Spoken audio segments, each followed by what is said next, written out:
So it's great to be back here. This is in the columbarium here, niche 3 is where my ashes will be in a chock full of nuts can. So I better re-identify before I kick the bucket. And I love, of course, the pastoral nature of the property and all the lightsome building that it is. I told the Jewish architect I didn't want a Christian architect because they have antediluvian ideas about churches. And the Jewish people do not.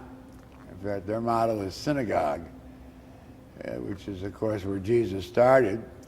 And so I told him, you know, if you make this look like a church, I'll sue you, teasingly. But he got the point.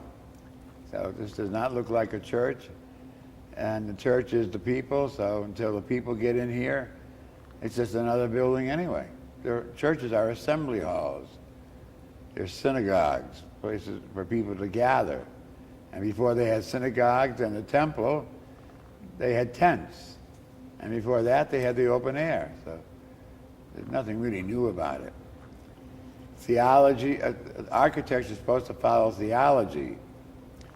So since the people of God celebrate Mass, the assembly hall should be built as were ancient Eastern Rite churches, in circles or octagons. They sort of adopted, they thought the circle was too wild.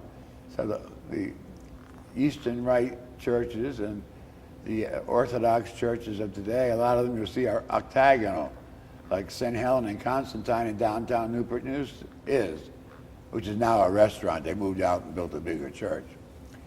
So if the people of God are doing the worshiping and everybody's a priest, then you don't have a building that looks like a theater where the head actor's up front, dressed in high gag drag and removed from the people. Like in medieval times, they were removed by rood screens. And then they were removed until Vatican II by altar rails. You know, and that's all gone. That's not church. That's Roman pagan influence.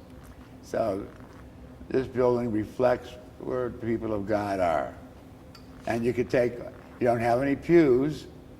You shouldn't have pews in churches. You could take this out and have a dance hall and have an opera, rent it out. We used to rent it out to the Buddhist temple of Chesapeake, since they couldn't drink at their own places, so they come over here and rent this hall and have a great time.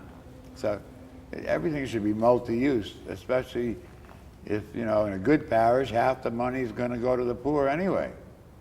So you wouldn't want stained glass, and you wouldn't want marble, and you wouldn't want gold, you wouldn't want thrones, and you wouldn't want expensive rugs, and you wouldn't want,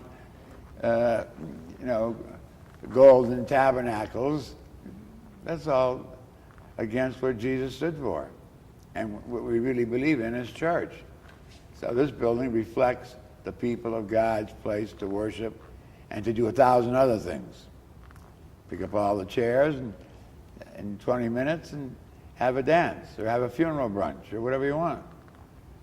So it's economical in the good sense, and it's omni-use.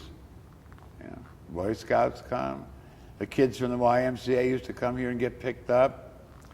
You could use it for anything.